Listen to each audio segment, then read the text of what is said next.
Good evening, everyone. Welcome back. We're going to be starting a new book this evening, just reading a little bit every time, a couple of times a week. And for this new autumn season, I thought we'd start with Northanger Abbey by Jane Austen. Reading from the Project Gutenberg site. It begins with an advertisement by the authoress to Northanger Abbey. This little work was finished in the year 1803 and intended for immediate publication. It was disposed of to a bookseller. It was even advertised, and why the business proceeded no farther the author has never been able to learn. That any bookseller should think it worthwhile to purchase what he did not think it worthwhile to publish seems extraordinary. But with this, neither the author nor the public have any other concern than as some observation is necessary upon those parts of the work which 13 years have made comparatively obsolete. The public are entreated to bear in mind that 13 years have passed since it was finished, many more since it was begun, and that during that period, places, manners, books, and opinions have undergone considerable changes. Chapter 1. No one who had ever seen Catherine Morland in her infancy would have supposed her born to be an heroine. Her situation in life, the character of her father and mother, her own person and disposition were all equally against her. Her father was a clergyman, without being neglected or poor, and a very respectable man, though his name was Richard, and he had never been handsome. He had a considerable independence besides 2 good livings, and he was not in the least addicted to locking up his daughters. Her mother was a woman of useful plain sense, with a good temper, and what is more remarkable, with a good constitution. She had 3 sons before Catherine was born, and instead of dying and bringing the latter into the world as anybody might expect, she still lived to have 6 children more, to see them growing up around her, and to enjoy excellent health herself. A family of 10 children will be always called a fine family, where there are heads and arms and legs enough for the number. But the Morlands had little other right to the word, for they were in general very plain, and Catherine for many years of her life as plain as any. She had a thin, awkward figure, a sallow skin without color, dark, lank hair, and strong features. So much for her person, and not less unpropitious for heroism seemed her mind. She was fond of all boys' plays, and greatly preferred cricket, not merely to dolls, but to the more heroic enjoyments of infancy, nursing a dormouse, feeding a canary bird, or watering a rose bush. Indeed, she had no taste for a garden, and if she gathered flowers at all, it was chiefly for the pleasure of mischief. At least, so it was conjectured from her always preferring those which she was forbidden to take. Such were her propensities. Her abilities were quite as extraordinary. She never could learn or understand anything before she was taught, and sometimes not even then, for she was often inattentive and occasionally stupid. Her mother was 3 months in teaching her only to repeat the beggar's petition, and after all, her next sister Sally could say it better than she did. Not that Catherine was always stupid, by no means. She learnt the fable of the hare and many friends as quickly as any girl in England. Her mother wished her to learn music, and Catherine was sure she should like it, for she was very fond of tinkling the keys of the old forlorn spinet, so at 8 years old she began. She learnt a year, and could not bear it, and Mrs. Morland, who did not insist on her daughters being accomplished, in spite of incapacity or distaste, allowed her to leave off. The day which dismissed the music-master was one of the happiest of Catherine's life. Her taste for drawing was not superior, though whenever she could obtain the outside of a letter from her mother, or seize upon any other odd piece of paper, she did what she could in that way, by drawing houses and trees, hens and chickens, all very much like one another. Writing and accounts she was taught by her father, French by her mother. Her proficiency in either was not remarkable, and she shirked her lessons in both whenever she could. What a strange, unaccountable character! For with all these symptoms of profligacy at 10 years old, she had neither a bad heart nor a bad temper, was seldom stubborn, scarcely ever quarrelsome, and very kind to the little ones, with few interruptions of tyranny. She was moreover noisy and wild, hated confinement and cleanliness, and loved nothing so well in the world as rolling down the green slope at the back of the house. Such was Catherine Morland at 10. At 15, appearances were mending. She began to curl her hair and long for balls. Her complexion improved. Her features were softened by plumpness and color. Her eyes gained more animation, and her figure more consequence. Her love of dirt gave way to an inclination for finery, and she grew clean as she grew smart. She had now the pleasure of sometimes hearing her father and mother remark on her personal improvement. "Catherine grows quite a good-looking girl. She is almost pretty today," were words which caught her ears now and then. And how welcome were the sounds! To look almost pretty is an acquisition of higher delight to a girl who has been looking plain for the first 15 years of her life than a beauty from her cradle can ever receive. Mrs. Morland was a very good woman, and wished to see her children everything they ought to be. But her time was so much occupied in lying in and teaching the little ones that her elder daughters were inevitably left to shift for themselves. And it was not very wonderful that Catherine, who had by nature nothing heroic about her, should prefer cricket, baseball, riding on horseback, and running about the country at the age of 14 to books, or at least books of information. For, provided that nothing like useful knowledge could be gained from them, provided they were all story and no reflection, she had never any objection to books at all. But from 15 to 17 she was in training for a heroine. She read all such works as heroines must read to supply their memories with those quotations which are so serviceable and so soothing in the vicissitudes of their eventful lives. From Pope she learned to censure those who bear about the mockery of woe. From Gray that many a flower is born to blush unseen and waste its fragrance on the desert air. From Thomson that it is a delightful task to teach the young idea how to shoot.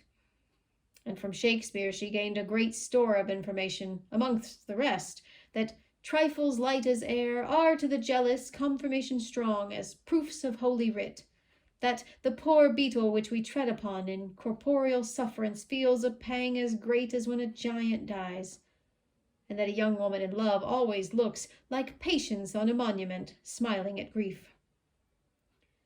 So far her improvement was sufficient, and in many other points she came on exceedingly well, for though she could not write sonnets, she brought herself to read them, and though there seemed no chance of her throwing a whole party into raptures by a prelude on the pianoforte of her own composition, she could listen to other people's performance with very little fatigue. Her greatest deficiency was in the pencil. She had no notion of drawing, not enough even to attempt a sketch of her lover's profile, that she might be detected in the design. There she fell miserably short of the true heroic height. At present she did not know her own poverty, for she had no lover to portray.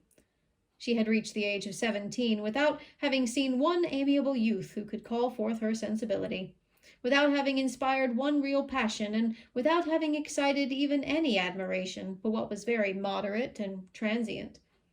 This was strange indeed. But strange things may be generally accounted for, if their cause be fairly searched out. There was not one lord in the neighborhood, no, not even a baronet. There was not one family among their acquaintance who had reared and supported a boy accidentally found at their door, not one young man whose origin was unknown. Her father had no ward, and the squire of the parish no children. But when a young lady is to be a heroine, the perverseness of 40 surrounding families cannot prevent her. Something must and will happen to throw a hero in her way. Mr. Allen, who owned the chief of the property about Fullerton, the village in Wiltshire where the Morlands lived, was ordered to Bath for the benefit of a gouty constitution, and his lady, a good-humoured woman, fond of Miss Morland, and probably aware that if adventures will not befall a young lady in her own village, she must seek them abroad, invited her to go with them. Mr. and Mrs. Morland were all compliance, and Catherine all happiness.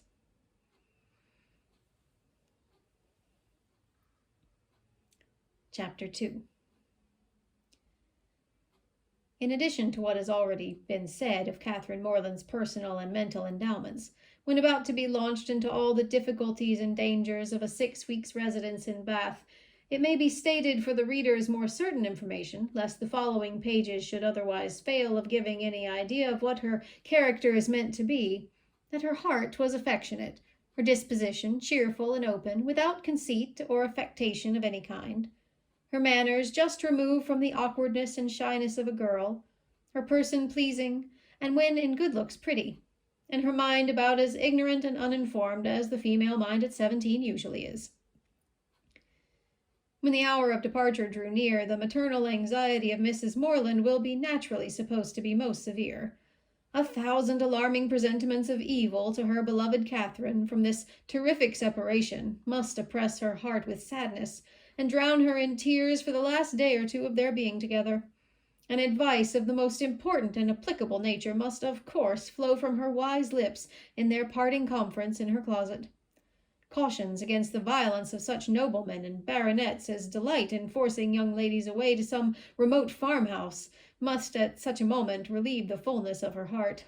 Who would not think so? But Mrs. Morland knew so little of lords and baronets that she entertained no notion of their general mischievousness, and was wholly unsuspicious of danger to her daughter from their machinations. Her cautions were confined to the following points. I beg, Catherine, you will always wrap yourself up very warm about the throat when you come from the rooms at night, and I wish you would try to keep some account of the money you spend. I will give you this little book on purpose. Sally, or rather Sarah, for what young lady of common gentility will reach the age of 16 without altering her name as far as she can, must from situation be at this time the intimate friend and confidant of her sister. It is remarkable, however, that she neither insisted on Catherine's writing by every post, nor exacted her promise of transmitting the character of every new acquaintance, nor a detail of every interesting conversation that Bath might produce. Everything, indeed, relative to this important journey was done, on the part of the Morlands, with a degree of moderation and composure, which seemed rather consistent with the common feelings of common life, than with the refined susceptibilities, the tender emotions which the first separation of a heroine from her family ought always to excite. Her father, instead of giving her an unlimited order on his banker, or even putting £100 bank bill into her hands, gave her only 10 guineas, and promised her more when she wanted it. Under these unpromising auspices, the parting took place, and the journey began. It was performed with suitable quietness and uneventful safety. Neither robbers nor tempest befriended them, nor one lucky overturn to introduce them to the hero. Nothing more alarming occurred than a fear, on Mrs. Allen's side, of having once left her clogs behind her at an inn, and that fortunately proved to be groundless. They arrived at Bath. Catherine was all eager delight. Her eyes were here, there, everywhere, as they approached its fine and striking environs, and afterwards drove through those streets which conducted them to the hotel. She was come to be happy, and she felt happy already. They were soon settled in comfortable lodgings in Pulteney Street. It is now expedient to give some description of Mrs. Allen, that the reader may be able to judge in what manner her actions will hereafter tend to promote the general distress of the work, and how she will, probably, contribute to reduce poor Catherine to all the desperate wretchedness of which a last volume is capable, whether by her imprudence, vulgarity, or jealousy, whether by intercepting her letters, ruining her character, or turning her out of doors. Mrs. Allen was one of the numerous class of females whose society can raise no other emotion than surprise at there being any men in the world who could like them well enough to marry them. She had neither beauty, genius, accomplishment, nor manner. The air of a gentlewoman, a great deal of quiet, inactive good temper, and a trifling turn of mind were all that could account for her being the choice of a sensible, intelligent man like Mr. Allen. In one respect, she was admirably fitted to introduce a young lady into public, being as fond of going everywhere and seeing everything herself as any young lady could be. Dress was her passion. She had a most harmless delight in being fine, and our heroine's entree into life could not take place till after 3 or 4 days had been spent in learning what was mostly worn, and her chaperone was provided with a dress of the newest fashion. Catherine, too, made some purchases herself, and when all these matters were arranged, the important evening came which was to usher her into the upper rooms. Her hair was cut and dressed by the best hand, her clothes put on with care, and both Mrs. Allen and her maid declared she looked quite as she should do. With such encouragement, Catherine hoped at least to pass uncensured through the crowd. As for admiration, it was always very welcome when it came, but she did not depend on it. Mrs. Allen was so long in dressing that they did not enter the ballroom till late. The season was full, the room crowded, and the two ladies squeezed in as well as they could. As for Mr. Allen, he repaired directly to the card-room, and left them to enjoy the mob by themselves. With more care for the safety of her new gown than for the comfort of her protégée, Mrs. Allen made her way through the throng of men by the door as swiftly as the necessary caution would allow. Catherine, however, kept close at her side and linked her arm too firmly within her friend's to be torn asunder by any common effort of a struggling assembly. But to her utter amazement, she found that to proceed along the room was by no means the way to disengage themselves from the crowd. It seemed rather to increase as they went on, whereas she had imagined that when once fairly within the door, they should easily find seats and be able to watch the dances with perfect convenience. But this was far from being the case, and though by unwearied diligence they gained even the top of the room, their situation was just the same. They saw nothing of the dancers but the high feathers of some of the ladies. Still, they moved on. Something better was yet in view, and by a continued exertion of strength and ingenuity they found themselves at last in the passage behind the highest bench. Here there was something less of crowd than below, and hence Miss Morland had a comprehensive view of all the company beneath her, and of all the dangers of her late passage through them. It was a splendid sight, and she began, for the first time that evening, to feel herself at a ball. She longed to dance, but she had not an acquaintance in the room. Mrs. Allen did all that she could do in such a case by saying very placidly every now and then, "I wish you could dance, my dear. I wish you could get a partner." For some time her young friend felt obliged to her for these wishes, but they were repeated so often and proved so totally ineffectual that Catherine grew tired at last and would thank her no more. They were not long able, however, to enjoy the repose of the eminence they had so laboriously gained. Everybody was shortly in motion for tea, and they must squeeze out like the rest. Catherine began to feel something of disappointment. She was tired of being continually pressed against by people, the generality of whose faces possessed nothing to interest, and with all of whom she was so wholly unacquainted that she could not relieve the irksomeness of imprisonment by the exchange of a syllable with any of her fellow captives. And when at last arrived in the tea-room, she felt yet more the awkwardness of having no party to join, no acquaintance to claim, no gentleman to assist them. They saw nothing of Mr. Allen, and after looking about them in vain for a more eligible situation, were obliged to sit down at the end of a table, at which a large party were already placed, without having anything to do there, or anybody to speak to, except each other. Mrs. Allen congratulated herself, as soon as they were seated, on having preserved her gown from injury. "It would have been very shocking to have it torn," she said, "would it not? It is such a delicate muslin. For my part, I have not seen anything I like so well in the whole room, I assure you." "How uncomfortable it is," whispered Catherine, "not to have a single acquaintance here." "Yes, my dear," replied Mrs. Allen with perfect serenity, "it is very uncomfortable indeed. What shall we do? The gentlemen and ladies at this table look as if they wondered why we came here. We seem forcing ourselves into their party." "Aye, so we do. That is very disagreeable. I wish we had a large acquaintance here." "I wish we had any. It would be somebody to go to." "Very true, my dear, and if we knew anybody, we would join them directly. The Skinners were here last year. I wish they were here now." "Had we not better go away as it is? Here are no tea things for us, you see." "No more there are indeed. How very provoking. But I think we had better sit still, for one gets so tumbled in such a crowd. How is my head, my dear? Somebody gave me a push that has hurt it, I am afraid." "No, indeed, it looks very nice. But, dear Mrs. Allen, are you sure there is nobody you know in all this multitude of people?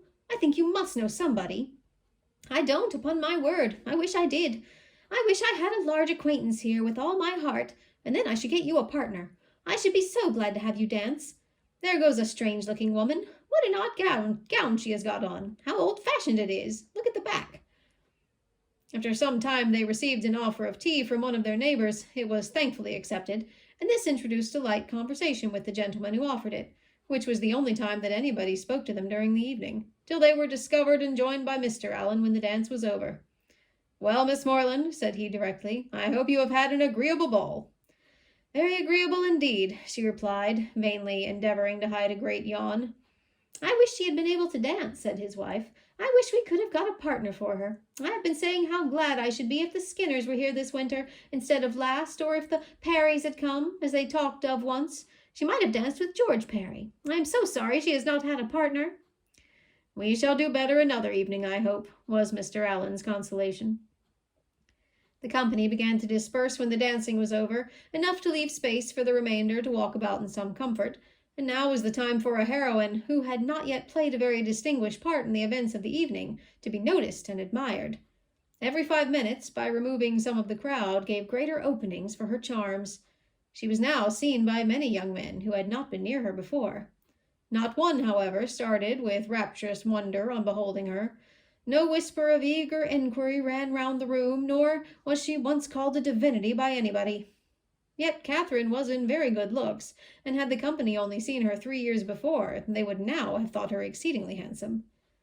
She was looked at, however, and with some admiration, for in her own hearing 2 gentlemen pronounced her to be a pretty girl.